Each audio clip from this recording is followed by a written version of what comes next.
wonderful afternoon to you from wherever you're watching this live broadcast from, and thank you so much for making time for us.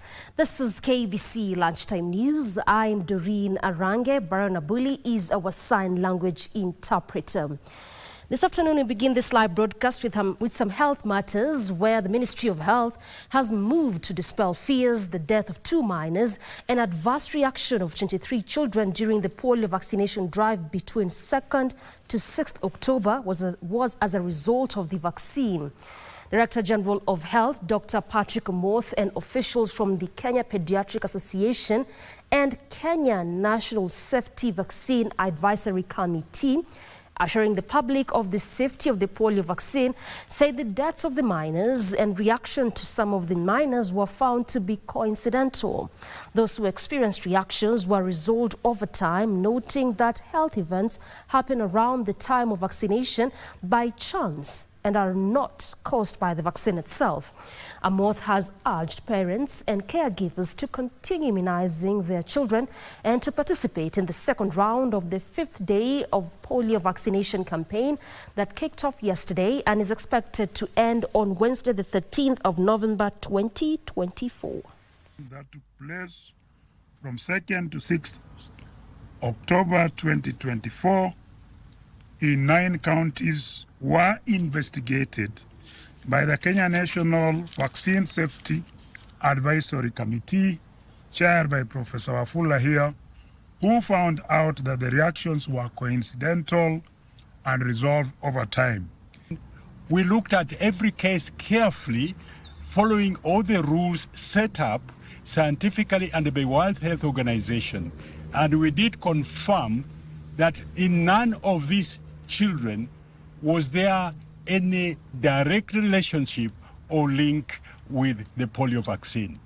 Many times when people die, as we may be aware, we are quick to blame an occurrence.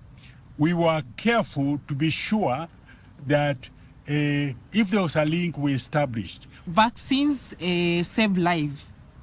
And in promoting the vaccination currently, is that we know that the disease is disabling, but the worst case scenario would be an occurrence of death as a result of polio. And therefore, as it is our responsibility as an association to ensure that we promote vaccination, and it's not limited to the polio vaccine. The government is upgrading and restoring small power generation plants across the country to address perennial power shortages, especially in Western Kenya. Already, Muhoroni Power Station, that generates 60 megawatts, is up and running after years of not being operational. Energy and Petroleum Cabinet Secretary Opiyo Wandayi, while on tour of Sondo Miriu Power Plant in Kisumu County, also revealed his ministry is looking to maximize the agricultural potential through irrigation in areas around hydropower generation plants. Our energy generation sources. As a matter of fact, our energy mix is one of the richest in the region. But the base load is largely supported by hydro and geothermal. Okay? And that's why our focus is hydro and geothermal, for the good reason that they constitute the base load. Base load is that which is reliable, yes, which can be depended upon. And beyond that, therefore, of course, we have got the solar, the wind, okay? And to a small extent, thermal, which we are phasing out as we move towards 100% clean energy by the year 2030. We know that Kisumu, as we speak, still imports food, but we know that with this irrigation component, if actualized, then we can be able to produce enough for ourselves because the land is there, the technology is there, then we can be able to have enough and also to be able to export. But also we've talked about the perennial floods that affect our people downstream. And we are hoping that the government, national government agencies, of course, can work together with the county and be able to do some dikes, okay, to stem that tide. That there is a huge potential for irrigation downstream. And that's something we have taken up. and we shall be having an engagement with the relevant government entities, especially the Ministry of Agriculture and its agency, the National Irrigation Authority, in a spirit of one government approach. 18-year-old Chol Tut from South Sudan and a resident of the Kakuma refugee camp is the new Africa's Next supermodel. She is also a recipient of the $5,000 top prize and brand endorsement. Tut was crowned at the culmination of the awarding ceremony by the continent's premier modeling competition, which is committed to discovering, nurturing and showcasing exponential modeling talent from the Kakuma refugee camp. Kenya and the African continent. Kenya Film Commission CEO Timothy Owase says that among the strides made by the government to nurture and support creators is the formalization of partnership with Invention Studios, where Kenyan artists, filmmakers and designers can access world-class resources.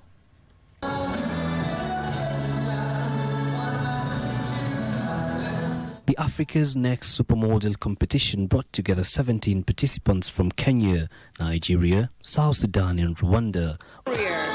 Spirit and the gentle elegance.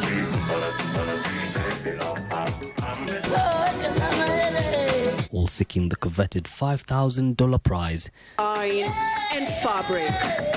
This is more than fashion, of duality of African femininity.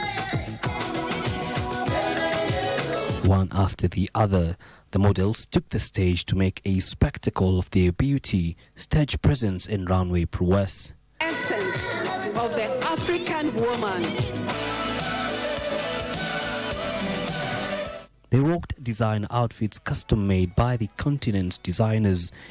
Each piece weaves together. Very, very creative. Embracing a fusion of the African style with a touch of modern trends.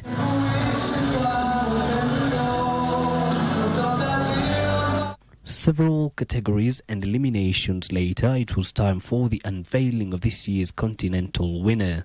Your life is going to change. Cometh the hour, cometh the announcement. An 18-year-old Chol Tut, scouted from the Kakuma refugee camp, was declared the victor. And the winner is number 5 from Kakuma refugee camp. Tut walked the stage once more, but this time as the winner of the desired $5,000 and endorsements guaranteed to change her life. Very soon you'll see their faces all over Vogue magazine, and it's just the way it is. The government announced a collaboration with the Grammys, providing Kenyan musicians with unprecedented access to international platforms. And we like to see that music in Kenya is properly interlinked with the Grammys, and that we can be able to draw the very many benefits that are going to accrue out of this particular arrangement. When we export our products now through the digital media, through events like this, we are showcasing the greatness of our country, but connecting our young people to international brands who can grow them. It takes about 3 weeks for them to learn how to catwalk, to grow their confidence. And it's amazing how they learn so fast. The competition promises to elevate African beauty and talent to the world of high fashion and beyond.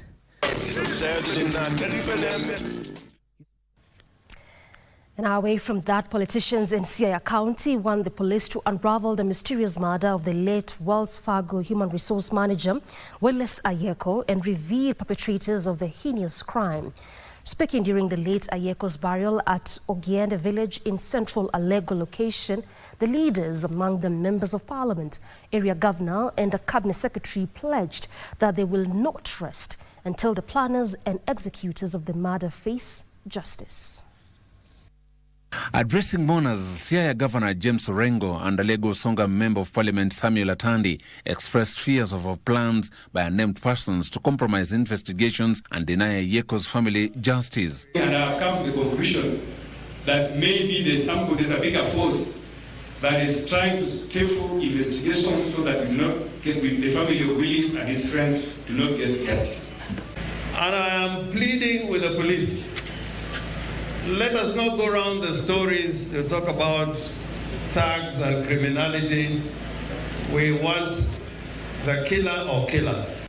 Ogenya MP David Ochieng and his Rarieda counterpart Otiende Amolo lamented what they termed as the culture of abductions and mysterious killings that had taken root in the country and accused the government of laxity in dealing with the issue.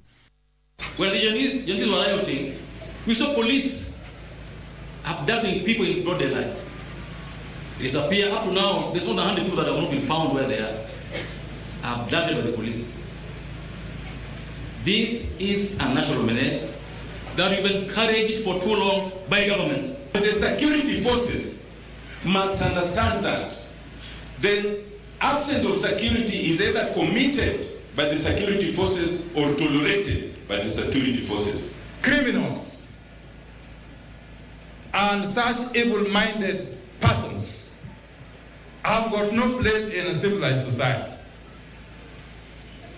And the broad-based government that I serve in is going to do whatever it takes to deal with such negative forces. Meanwhile, Gusii leaders are up in arms over what they term as the government's neglect of plans to revamp Suneka airstrip into a modern facility.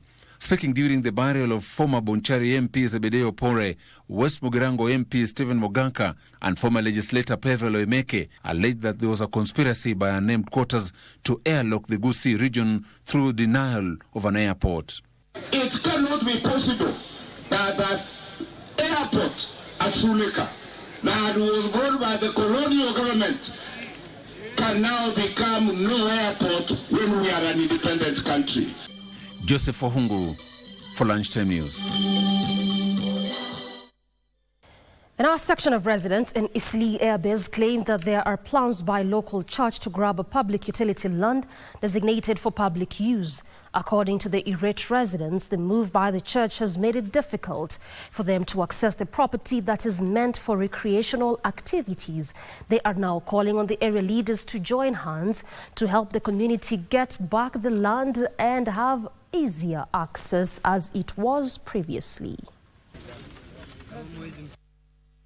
Tutajabika sana kuona kwamba PCA wana claim ya kwamba hii land ambayo imekuwa ni ya public land ever since kwa tangia mwanzo, leo hii wana claim ni yao na wako na title deed. Ni jambo la kushangaza na tunasikitika sana. Na hata la kusikitisha zaidi ni kwamba PCA Church, kanisa ndo inafaa kukuwa mstari wa mbele kwa kuchunga community land na kuprotect community amenities. Pale ukiona ile gate iko pale, it is to the disadvantage of the community members ambao wanatumia hii kiwanja. Because kwanza kama haujulikani, sijui utaingiaje pale useme unakuja kufanya tizi. Lazima uko unajulikana ndio kuja kufanya tizi. But when it is a safe space, I don't have to introduce myself for me to use a community pitch.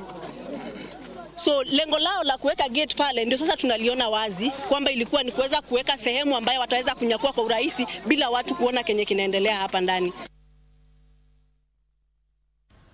All right, time for me to press pause on this live broadcast. We'll recall with plenty more, including sports. Stay with us.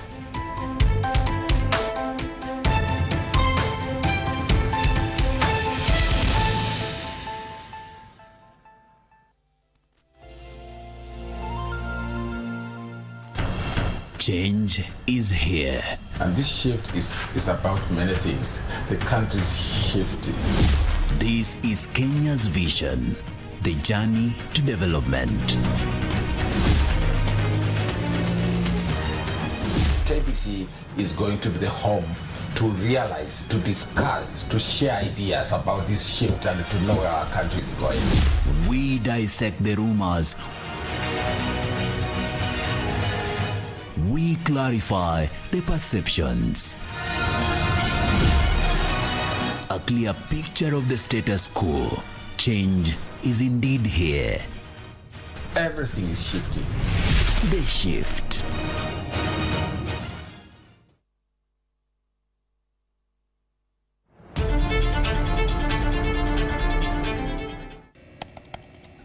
Technology has become a crucial part of our society. Without technological advancements, so much of our everyday lives would be drastically different. As technology develops, it strives to fulfill the changing needs of society. This means that technology exists to help us achieve the things that we wouldn't be able to achieve without it. Take on Tech looks at the advantages and downside of technological innovation in a world that is becoming increasingly dependent on new digital technologies. Every Monday at 10:30 p.m.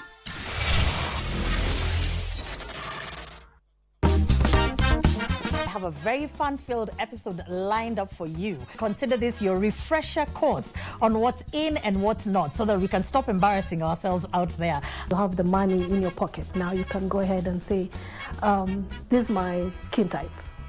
I want such kind of makeup for my skin type. First, you have to understand your body type. So the occasion matters most in deciding the type of clothes you're gonna pick. With dressing, you have to wear something that flatters you. Yes. So does it make you look good or does it make you look ridiculous? Yeah. If you want good makeup, and if you want a good makeup artist, dig budgets. Hapo kwa crime scene walitaja jina yako. Ati? Unafaa kuwa jela wewe. Mama mnaniambia jina lakini mimi hisi yangu indanganye. ambaye hisi yako Mama Jane ifanye uchunguzi vizuri kabisa. Omba msamaha usamehewe. Hebu unataka kuongeza ujinga? Sasa hizo ndo zote zimekusaidia na nini Jackie? Amjei pata uchi for orchestrator hii plan mzima. Huyu ni mtu anatujua. Na anajua ile siku tunambeba pesa. Yaani huyu kijana amenizoea. Ni ile najaribu kuangalia kila kitu na angle zote. Keep change. Alex. Kelele ni ya nini? Ona, mtu nataka nikwambie. Hivyo ndio uliamua utakacheza.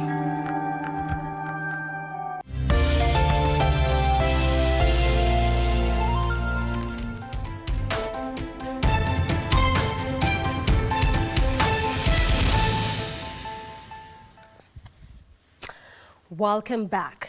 And our squatters from Rye Settlement Scheme who are forcibly evicted from their land in 2014 are calling upon the government to assist them in resettling after they won the land case last month. Speaking at the opening of the new office in Rye, the squatters highlighted the urgent need for government intervention in reclaiming their land from grabbers. Kwa hiyo ardhi tulikuwa members 12,000, lakini baada ya kutawanyika wengine tukapata allotment letters zao, wengine walitoroka na zao, wengine wamekufa. Sasa ndio tumesema tukiwa na ofisi kama hii ndio itaweza tambua sasa tuko takriban wangapi wamebakia. Hata ingawa hata wale wamekufa hatuwezi sahau watoto wao, sababu sisi ni majirani, tumeishi hapa miaka 14, umekaa na mtu utajua mtoto wake ni nani na nani. Mwito wetu kwa serikali ni kuwaomba watusaidie, sababu hata beacon zile zilikuwa zimewekwa kwa wakati huo 50 by 100 zimeweza haribiwa na huyo ambaye alikuwa amenyakua hiyo ardhi. Juu tuko na shida sana, hata tulipewa makazi na wasamaria wema, hatuna mbele wala nyuma.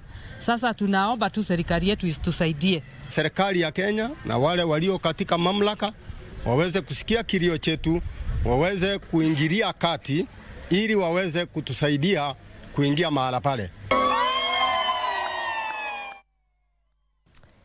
In Athi River, chaos erupted after a section of agitated Ngelani residents confronted Machakos County officials who forcefully closed down dozens of mining quarries. The residents lamented the confiscation of their machines and alleged that the county officials closed the site without notice or proper information. For over an hour, it was a cat-and-mouse game between the police and aggrieved residents of Ngelani in Machakos County over the closure of quarries in the area by the county government. Police using tear gas canisters to disperse the residents who would then regroup. The county officials, escorted by armed administration police officers, completely paralyzed operations in at least 10 quarries in the area. The quarry workers hurriedly rushed to barricade the road using stones to stop the county officials from carrying mining machines, but to no avail. Trucks that usually ferry stones and other building materials from the community quarries were blocked from accessing the mining sites. Residents cited intimidation by authorities despite a court order barring the county government and police officers from interfering with the quarry operations. Tumeona watu wameingia kwale, tukaona maaskari, watu wa county. Sasa sisi tukashinda nini inaendelea sababu hatukuambiwa. Tuko na uoga nini inaendelea, mashini zimebebwa. Kwa sababu hivi wenye wamekuja hivi kigafula hata hatujui wengine sasa tutapata wapi kazi. Ndio hata ukisema uende hizo mijei saa hizi banda kuna upakuzi fulani hapo unaona. Tuelezewe ukweli. Tunjapewa chochote hata sisi hatukujua lolote au tukaelezewa mbeleni. Ni serikali tu tuliona na kupepa vitu na tunakulia hapa hatuna wea. County officials alleged that the owners had commenced their activities without an environment impact assessment license and had failed to comply with the environmental conservation orders. For Lunchtime News, I am Teresa Mutai. Homa Bay County government and non-governmental organization championing for environmental conservation have embarked on an afforestation program of Gwasi Hill. This comes months after a landslide that resulted in the tragic death of 4 people, destruction of houses and vegetation in Kisako village, Suba Central. The program, which is set to begin this month, will include restoration of damaged infrastructure and houses, planting of trees, building gabions to reduce erosion, and stabilizing local ecosystems with bamboo plants along the lakeside region.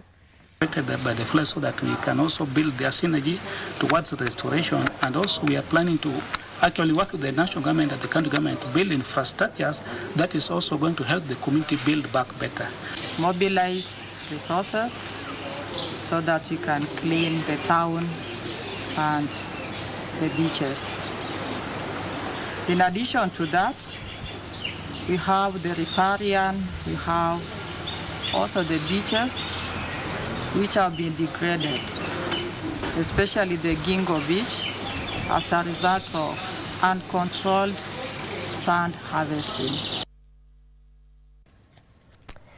Graduates have been challenged to embrace entrepreneurial mindsets as a critical strategy in tackling the challenges of unemployment in the country.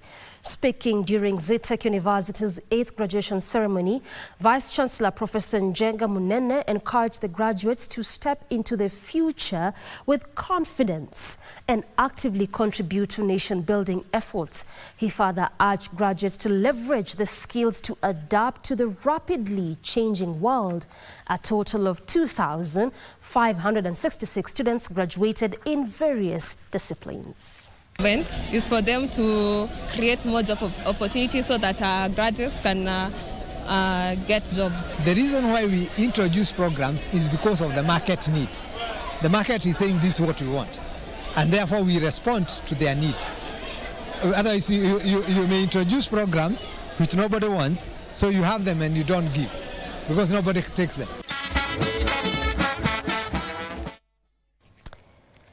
An non-governmental organization in Pipeline Estate, Nakuru County, has extended its hand of help to thousands of abandoned children and teenagers by offering them free mentorship, feeding programs, talent nurturing, counseling and rehabilitation services. Eliphas Okoyo, the coordinator of SCH Team Kenya Alpha organization, says they have transformed the lives of many vulnerable and marginalized children since the program began its operation back in 2020. We show them the love that some of them didn't get from the society, and that's why today we decided to pay a visit to this particular institution to share with the children, to talk with them also about the issues of GBV, and just to ask them to talk, to speak out when there is an issue that is happening into their lives, when they are sexually harassed. We talk to them, give them hope, show them that no matter what happened in the past, there's still a bright future ahead. All they need to do is to step out, speak out, seek guidance, and listen to the people who are there to guide them. Over 1,000 residents of Murang'a County have benefited from a free medical checkup. The gesture, courtesy of nominated Member of County Assembly Gladys Wambui, also saw over 400 individuals receive eye treatment. Dr. Anga Key, a leading ophthalmologist, noted that a significant number of patients suffered glaucoma, a condition she described as more dangerous than cataracts, as it often leads to irreversible vision loss. 25 cataracts patients were identified for free surgery with the hope of restoring their eyesight. Pressure ya macho tumewaelezea ya kwamba wanaweza kukaa wakifanywa check-ups, because ukijua ya kwamba uko na pressure ya macho mapema utaweza kuzuia macho yako kupotea, kwa sababu ukiwa na pressure ya macho, jicho ikipotea ni ngumu sana jicho irudi, lakini ukiwa na cataract jicho ipotee, juu ya cataract jicho itarudi.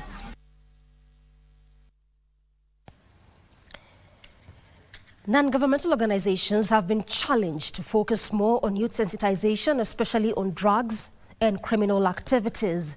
Search for Common Grounds, an NGO based in Mombasa, was in Bangladesh slums in Mikindani area on the same mission. The NGO's program officer Wahida Mohammed said they are running programs for the youth in the slum where they engage them in different activities and create mental health awareness. With rampant cases of youth in Mombasa County engaging in the abuse of drugs and criminal activities, the NGO has partnered with Nakada, the police and other youth groups to run the programs in the 6 sub-counties.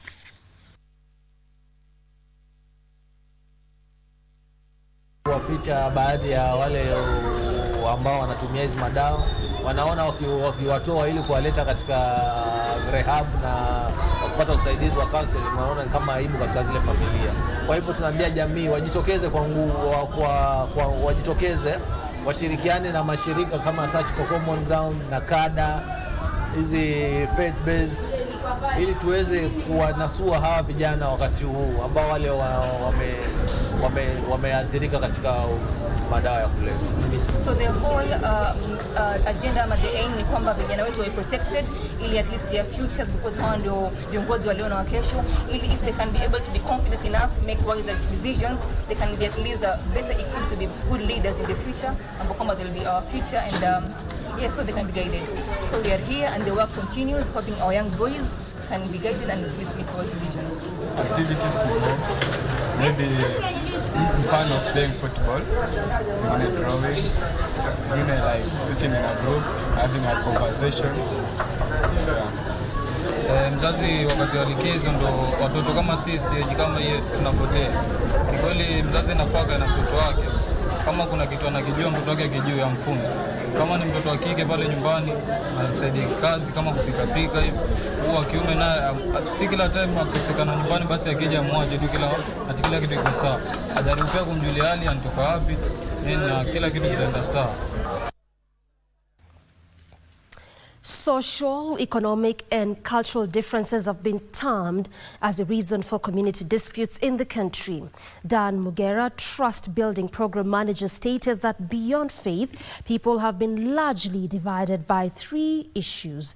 Mugera, who was speaking at an engagement forum in Garissa, organized by Initiatives of Change Kenya, urged religious entities to come together and stop faith-based hostilities, sentiments hailed by residents and religious leaders present. They look or camouflage like they are religious issues, but in real sense, they are economical issues, they are social issues, they are cultural issues, and we have had to put them in the table and talk about them. For example, sometimes they are cultural Somali issues that may look like they are Islamic issues, but in real sense, they are cultural issues which need to be addressed. There are a lot that are common within us than those that are special to some of us. Therefore, we see how we can be able to coordinate, harmonize our coexistence, and live together as one indivisible unit, as Kenyans and as human beings with one origin, our father Adam.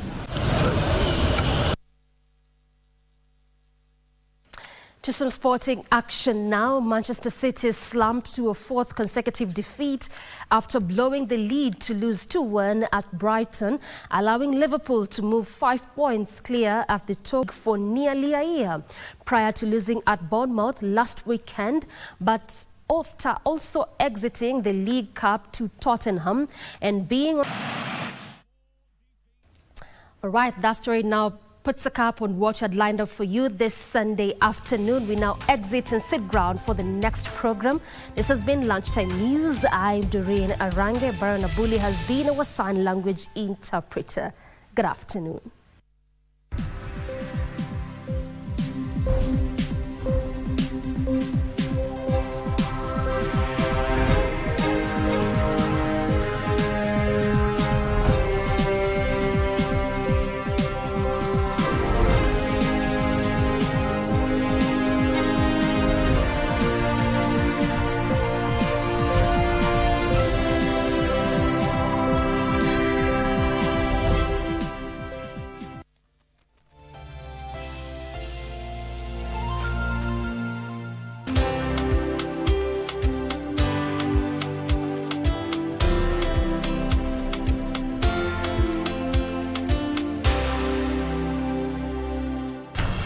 Change is here.